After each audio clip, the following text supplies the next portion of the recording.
Hi, welcome to my presentation on creating reusable content in Microsoft Word for the Facilitating Learning in Emerging Technologies in Blended and Online Environments course. This particular project has multiple objectives. We're going to give an overview of audience, the purpose, and the content of the course, which is going to include the learning activities and the teaching theories that were addressed throughout the course. The audience for this course are, in fact, my clients for my organization, clients who've already attended courses with us. It's likely they've seen the features that are going to be used as reusable content, but they just don't know how to fit them together. So they might have taken a Word Level 1 course or a Word Level 2 course, and a Word Level 1, one component of reusable content is something like page numbers and headers and footers. And in course level 2, another component of reusable contents are sections. And with sections, you might have multiple headers and footers. So putting them together can be a little bit difficult sometimes. So that brings us to the purpose. The purpose of this course was to fill in the gaps in learning from an instructor hands-on training course to when the need arises for clients to use what they've learned. In the course, they're going to create a product. The training can help the clients put pieces together like a puzzle, and if they're familiar with the content, they can gloss over it. If not, they can preview the videos and watch them a little more carefully. And this can also create an on-demand resource for them post-class. So in this particular course, we have several areas. So now we'll start to talk about content. So the course is created in Moodle, and you can see here an introduction to the Create a Usable Content in Word course. The learners would register for this course as they would any instructor-led hands-on training course. When they register, they're given a timeline so they know the date of the course and things like that, and they know the commitment. This course was created with several software applications. It was created with Moodle, Screencast-O-Matic, which is also what I'm using to create this video for you, and YouTube. In addition to these components, the learners in the course would also use something like VoiceThread or Zoom. So in that case, one of the activities uses VoiceThread, and I'll talk about it a little bit more, as a collaborative environment where the course participants can each create videos and then comment on each other's videos and then add to them and edit them and things like that. So it's really kind of neat for them to be able to watch each other and record themselves doing something. So we'll talk a little bit more about that later. Zoom is a tool that we use for our webinar. So the course participants would have to create both a VoiceThread and a Zoom account. So then we get into the course. And in the course, there are several areas for course participants to work through. One of them is an introduction, and in that introduction is a welcome. And then you can see there's a grading for course activities and an introduce yourself. So there is a component of introduce yourself to the other course participants. In addition, though, the welcome actually includes all the specifics like key course factors, including the course schedule, to ease anxiety. When are things due? What is expected? And the video purposely includes the facilitator, so the learners can associate the name to the face when getting feedback. The intent is to make the learner as comfortable as soon as possible. So then as the learner goes through the course, so in the welcome area, there was a schedule. So it might have said the course started May 1st. So if the course started on May 1st, then the learner would go in and then they'd have module 1. And in that particular module, as you can see here on the screen, you can see that there's a series of videos. So they're given some instruction and then they're given links to those areas. For example, there are 3 videos here and a try it activity. So those videos are also showing the amount of time it will take to go through the video. In the welcome area, they were told that even though each video only takes a certain amount of time, like 5 minutes and 31 seconds for creating a template, they should plan to spend a half an hour to an hour with each one, just so they can stop it, pause, try it, do what they need to do as they interact with it. And then they have the try it activity. In this case, creating a template. Now in this activity, the learner is given a series of instructions. And, once they've watched the video, the intent is they already have information, they already have experience. Now, all of these activities are actually using experiential learning. So the course participants are going to read the instructions, watch the videos, and then read these instructions, and using information from their past experience, in addition to what they might have learned through these videos, they're going to then create a template.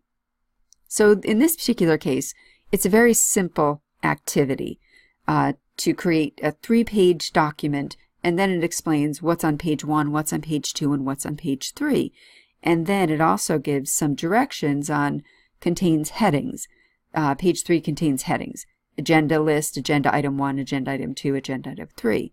And then the idea is to format the document headings, one of them, and then do the rest using Format Painter. Format Painter was the third video in that module.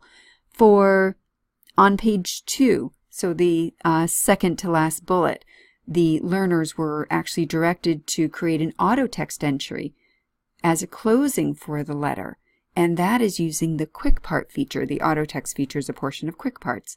So the idea is they're using what they've learned in the videos and again, working on what they've already known. So using Piaget's constructivism, they have the opportunity to learn from their experience and then learn further as they're able to gain a little bit more. So in this case, they put together in one area of reusable content a template, Quick Parts, using Format Painter. Now the whole intent of this course is to be self-paced. So even though the learners are told that the course is a 4-week course, each module is approximately 7 days, with the exception of the last module, which is about 10. And the intent is, although there is a time frame to it, throughout that week, the learners only have the one triad activity. So they have the opportunity to spend the week getting to know the information, working with it, and then do the triad activity, which they do post for the facilitator for some feedback. And then the facilitator would give feedback based on the grading sheet that's in the welcome module as well. And the intent is personalized feedback. It's formative. It gives the learner the opportunity to understand what they could have done differently, how they could have used a feature, and so on and so forth. So now we have course module 2, and this is going to not only use some other reusable content components or features of Word, but now we introduce the opportunity for folks to work in Zoom. So in the welcome module, there's a lot of components in there, so it's a pretty long module that folks have to read too. But in the welcome module, they're also told to glance at module 4, where they're going to do a comprehensive activity. So they're able to meet in a Zoom session if they want to discuss the team activity. So they can do that starting in week 2. So now they might have to incorporate some conversations with other members of the group. Now, to keep things light, there was an area, so to keep things relative to what the learners need.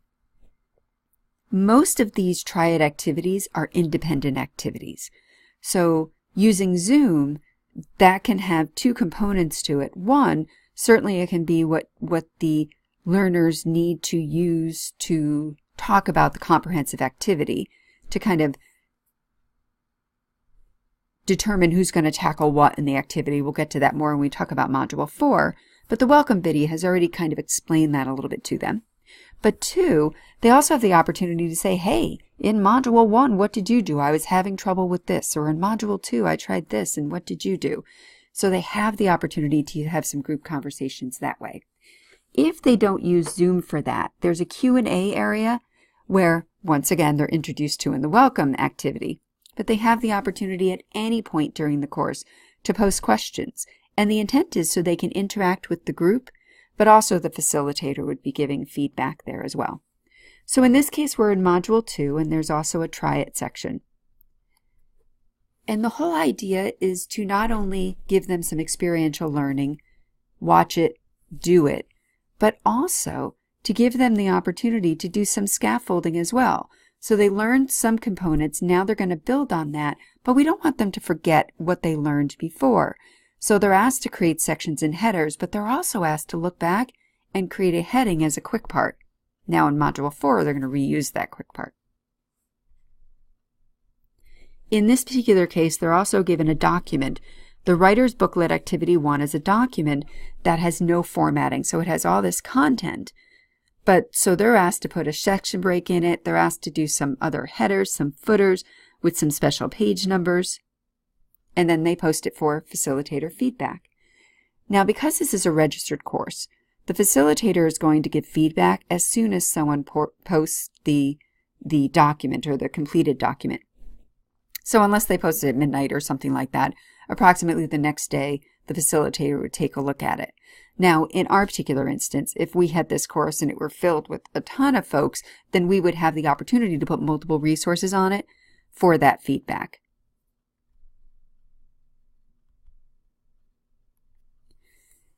Now in course module 3, once again, we're designing content. So in this case, we talk about styles and table of contents.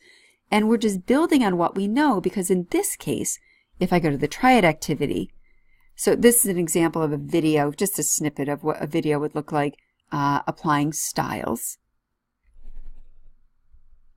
But going to the triad activity, they're asked to open a document, Writer's Booklet Activity 2, and apply headings and things like that. However, this document is a replica of the document they were already using in the previous module.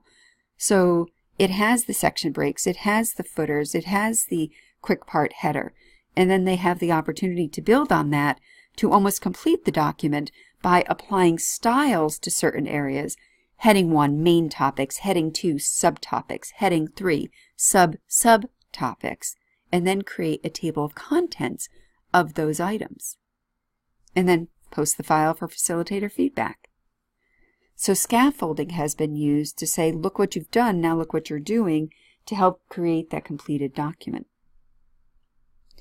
All the while, these folks are physically creating these documents. So the perfect assessment is, can you do it? So they do create a product afterwards. And then we have course module 4. This is the comprehensive group activity. This really puts all the pieces together. This allows them to go from start to finish and create that document, but in this case, working with others. So in this course, in this module, there are no videos, but there is a triad activity. And in the comprehensive activity, the idea is that the folks in the course work in teams. Now, if for some reason there's low registration in the course, then this activity could be an independent activity. So in this module, scrolling down, there would be an area, if it's an independent activity, this is what would happen. But let's imagine we have enough folks in the course to work in teams. So we have a team 1, team 2, regardless of the number of components in the course, the learners in the course, because we would in fact limit how many folks would attend the course. Then we would have each team works together to use the file that's assigned and create the items that are listed here. So team 1 is going to use one document, team 2 is going to use another. The idea is that they're going to get together, talk about who's doing what, and then in this case, use the tool VoiceThread and then use Zoom so that they can converse with each other. So VoiceThread, though, is a tool where one learner could create a video on creating a template that included headers and footers and styles and things like that, or some quick parts. And then another one would put them together, or another person would add the section. So they could either add a different video of that same document, which could be uploaded to VoiceThread as well, and adding other components, but they can also, the group can also comment on the other person's video or documents or things like that. So in the end, they have this collaborative area, but then this final document at the end. This is the ultimate group activity, because not only does it give folks the opportunity to work as a group, and hopefully throughout the course they've had the opportunity to do that, but they're asked not only to create the product, but to record themselves doing it, to show their level of comfort with the tool. The learner is also asked to describe what they're doing in the video, so it helps them explain the steps so they're understandable to others, and then they're encouraged by their group as they work together to get the document created. So we're using a series of options here to ensure that the learner truly understands not only what the tools and features are, but how to use them. So are there any questions? I hope you enjoyed the presentation. Thanks for taking the time. And, I love the whole idea of experiential learning and then building something from start to end. So thank you.